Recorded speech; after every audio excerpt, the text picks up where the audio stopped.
como eu cheguei na Metodista, se eu pensar mesmo, faz muitos anos, né? Quando eu tinha 17 anos, eu prestei vestibular na Metodista para fazer jornalismo aqui. Passei, mas não tinha como vir, porque o horário que acabava o curso era muito tarde. Eu, morando na Zona Norte, não tinha ônibus. E a minha família, ninguém tinha carro, então eu acabei desistindo de estudar aqui. Depois nunca mais vim. E quando foi agosto do ano passado, eu fui na FAPESP participar de um ciclo de conferências que falavam dos pioneiros da comunicação, fundadores, dos timoneiros. E esse ciclo de conferências celebrava 50 anos da comunicação no Brasil, da teoria da comunicação no Brasil. Foi um ciclo organizado pelo professor José Marques de Mello, que eu também conheci, logicamente, à distância, quando ele era diretor da ECA.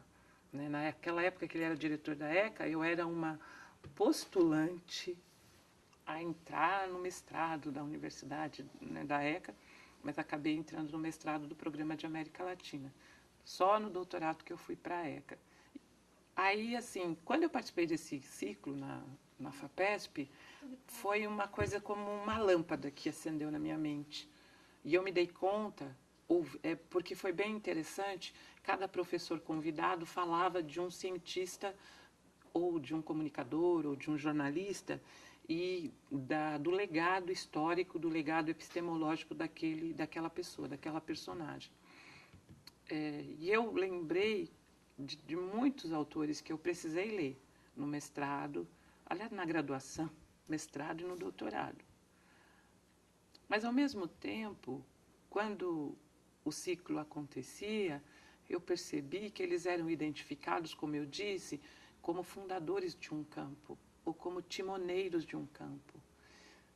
Só que, ao mesmo tempo, me vinha na mente as personagens negras com as quais eu trabalho nas cronologias dos movimentos negros, contemporâneas a esses mesmos pesquisadores que nos seus espaços de trabalho e de ativismo também produziam conhecimento, mas que a academia não visibilizou.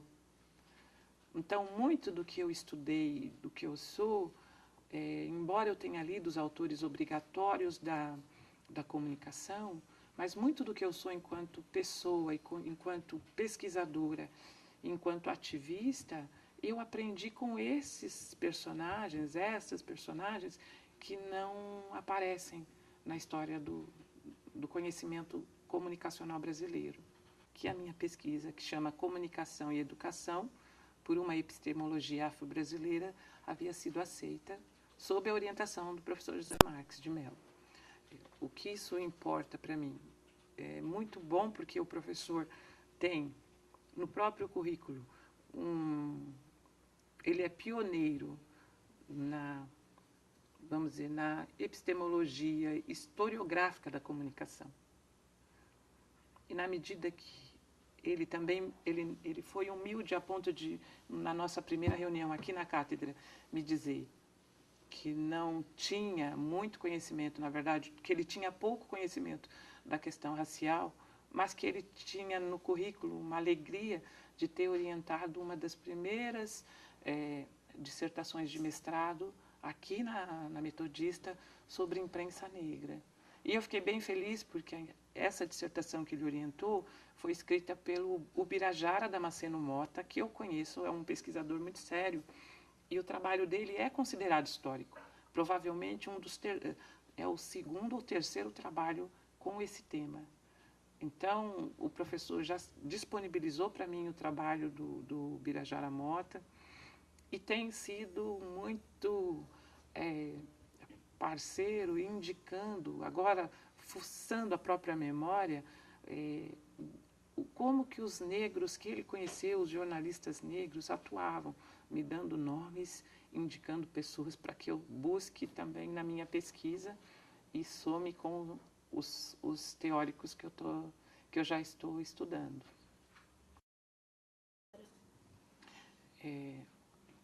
O que eu vejo, que eu acho bem legal, é que muito do que a gente... Eu vou falar, vamos pensar em 1994, Eu era uma jovem e eu estava num grupo que se chamava Coletivo de Universitários Negros. E nós fizemos um encontro nacional em Salvador, chamado SENUM. E esse encontro reivindicava ações afirmativas e cotas nas universidades públicas. Naquela época, toda a argumentação que a gente fazia, com base nos dados de desigualdade, essas argumentações eram rechaçadas na sociedade. Elas continuaram a ser. Só que, há menos de um ano, eu participei de uma audiência pública na Assembleia Legislativa, porque o governo do Estado de São Paulo criou um projeto de lei para pensar a inclusão de negros e indígenas nas universidades estaduais, USP e Unesp. E quando eu cheguei na Assembleia para assistir à audiência pública, eu fiquei muito surpresa, porque 80% dos estudantes que estavam ali eram estudantes brancos. 80% desses estudantes brancos estavam na tribuna falando a favor das ações afirmativas contra o projeto que o governo tinha apresentado e utilizando os discursos que os movimentos negros brasileiros, ao longo desses anos, construiu com pesquisa, junto com o IBGE, com o IPEA, na própria Universidade de São Paulo, na UERJ, nos espaços onde era possível produzir dados de desigualdades nas universidades públicas. O que isso significa? Que hoje o discurso em prol de uma universidade pública de qualidade e que era reivindicado por estudantes negros, majoritariamente negros, muito poucos, nos anos 90, meados dos anos 90, se ampliou e agora há uma consciência maior de que não dá mais para a gente viver num país com tamanha desigualdade.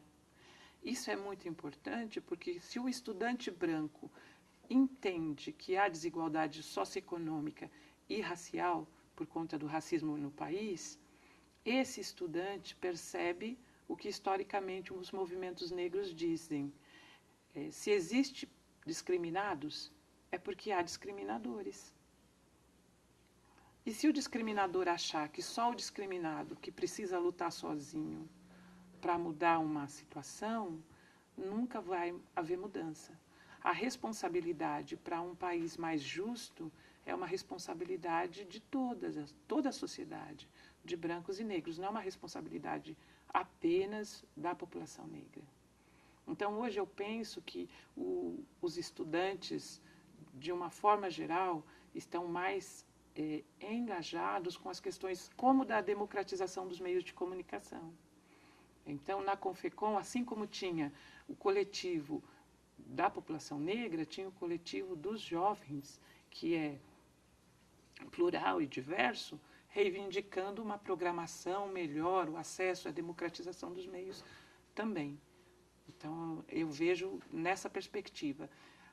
Também vejo que as pessoas que são contra cotas, e isso acontece muito, que quando eu começo a dar cursos, por exemplo, elas têm desconhecimento do que são ações afirmativas. Elas têm desconhecimento de que um aluno que reivindica, seja uma cota racial ou seja uma cota social, precisa estudar e passar no vestibular. Precisa pontuar e muito alto. Claro que é uma pontuação menor do que aquele que não colocou cotas, mas ainda assim é muito alta. E que políticas como ProUni, SISU, também são ações afirmativas. Então, muitas pessoas brancas que já são cotistas por natureza, né? A Universidade de São Paulo tem cotas para brancos há anos, porque só os brancos estudavam na USP. E alguns asiáticos, num país que a população asiática é muito inferior à população afro-brasileira. Mas porcentagem, se você olha a quantidade de asiáticos na universidade e a quantidade de afro-brasileiros, é uma quantidade muito maior. Então, por que que há tanta distorção? Porque, historicamente, uma população foi alijada de direitos por conta da escravidão e pelo que continua como o próprio racismo institucional. A dificuldade que esse menino bolsista, que eu comentei no princípio, enfrenta dentro da própria USP de conseguir bolsa, porque ele é negro. E aí você vai me dizer, mas como pode? Então você pergunta, por que que você não consegue bolsa? Porque o professor que seleciona aluno olha para aquele aluno negro e pensa, nossa, mora na Zona Leste, não tem carro, vem de ônibus, não tem dinheiro para lanche, não vou querer porque vai dar muito trabalho. Então ele escolhe o aluno que mora perto, que tem carro. E essa seleção, que facilita a pesquisa do professor, coloca o aluno negro da escola pública lá atrás na fila da bolsa. Quando a lógica deveria ser diferenciada. A lógica deveria, bom, ele precisa mais, ele precisa da bolsa.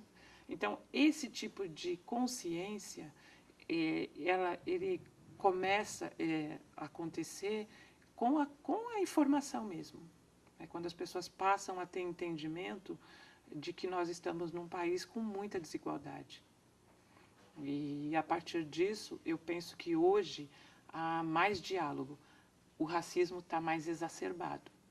Mas não é porque ele aumentou, é porque agora as pessoas têm como explicitar, né? Seja anonimamente pela internet, seja quando elas ficam contra políticas públicas para a população negra ou para a população feminina, que seja. Então as pessoas explicitam. E antes elas omitiam. Então, acho que isso é um avanço também, porque na medida que aparece, a política pública precisa ser acionada para que haja o enfrentamento da sociedade.